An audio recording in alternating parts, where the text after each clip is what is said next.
యేసయ్యా స్తోత్రాలయ్యా నా దైవము నీవయ్యా. శుభోదయం. క్రీస్తునందు ప్రియమైన దేవుని బిడ్డలారా, మన రక్షకుడైన యేసు క్రీస్తు యొక్క పరిశుద్ధ నామములో మీ అందరికీ ఉదయకాల శుభాలు తెలియజేస్తున్నాను. మన టీఎల్సీ అనుదిన ఆహారంలో దేవుని యొక్క వాక్యాన్ని చదువుకుందాం. ఓబద్య గ్రంథం 1వ అధ్యాయంలో 12వ వచనాన్ని మనం చదువుకుందాం. నీ సహోదరుని శమానుభవం దినమును చూచి నీవు ఆనందమొంద తగదు. యోధా వారి నాశన దినమును వారి స్థితిని చూసి నీవు సంతోషింప తగదు. దేవుని బిడ్డలారే, ఉదయకాల సమయంలో దేవుడు 2 శ్రేష్టమైనటువంటి తలంపుల ద్వారా దేవుడు మనతో మాట్లాడుతున్నాడు. జీవితంలో మనం ముందుకు సాగుతున్నప్పుడు ఎందరో మనకి దైనందినటువంటి ప్రయాణంలో ఎదురవుతూ ఉంటారు. బలహీనులైనటువంటి వారు, మరి జ్ఞానహీనులైనటువంటి వారు, మరి సమాజంలో ఫిజికల్లీ ఛాలెంజింగ్ కలిగినటువంటి వారు మనకి తటస్థించినప్పుడు ఎవరిని చూసైనా కానీ మనం ఎగతాళి చేయటం కానీ, హేళన చేయటం కానీ, వారి మీద మరి ఏదో హాస్యాస్పదమైనటువంటి జోక్స్ వేసుకోవటం అనేటువంటిది కూడా ఇది ఎప్పటికి కూడా తగదు అనేటువంటిది గ్రహించాల్సినటువంటి సత్యం. ఓబద్య ద్వారా దేవుడి ఉదయం మన జ్ఞాపకం చేస్తున్నటువంటి విషయాలు ఏంటంటే, ఈ భాగంలో 2 తలంపులు ఉన్నాయి.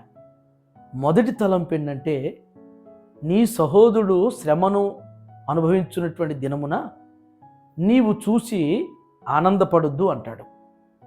శ్రమానుభవ దినమున అంటే శ్రమ అనేటువంటిది మన సహోదరుడు అనుభవిస్తున్నప్పుడు, ఆర్థిక విషయాల్లో ఇబ్బందుల్లో ఉన్న, అనారోగ్యమైనటువంటి శ్రమానుభవంలో ఉన్న, కుటుంబపరమైనటువంటి అలాంటి శ్రమలు, ఇబ్బందులు కలిగినటువంటి పరిస్థితులు ఎదుర్కొంటున్నప్పుడు వారికి మనం ధైర్యం చెప్పేవారంగా ఉండాలి.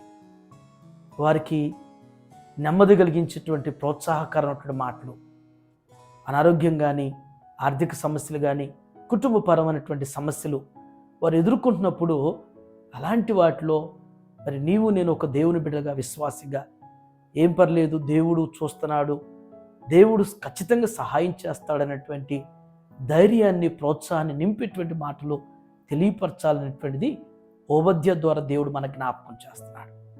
2వ తలంపు, యూదా వారి నాశనం దినమున వారి స్థితిని చూచి నీవు సంతోషింప తగదు. యూదా వారి స్థితిని చూసి అంటే, యూదా దేశం అనేటువంటి ఇజ్రాయేల్ దేశం ఒకప్పుడు అనేక పర్యాలు మరి శత్రువుల చేత నాశనం చేయబడింది, కొల్లబెట్టబడింది. ఎంతో దారుణంగా యెరూషలేము పట్టణం అనేటువంటిది, యూదా దేశం అనేటువంటిది పూర్తిగా ధ్వంసం చేయబడింది. అయినా కానీ దేవుడు ఆ పట్టణాన్ని, ఆ పట్టణంలో ఉన్నటువంటి మనుషుల్ని, మరి యూదులైనటువంటి ఇశ్రాయేలు అనేటువంటి వారిని దేవుడు తిరిగి వారిని కట్టాడు. తిరిగి వారిని ఆర్థికంగా ఐశ్వర్యవంతులుగా దేవుడు వారిని చేసినట్లుగా ఈనాడు మనం ఇజ్రాయేల్ దేశాన్ని చూస్తున్నప్పుడు మనం గ్రహించగలుగుతున్నాం.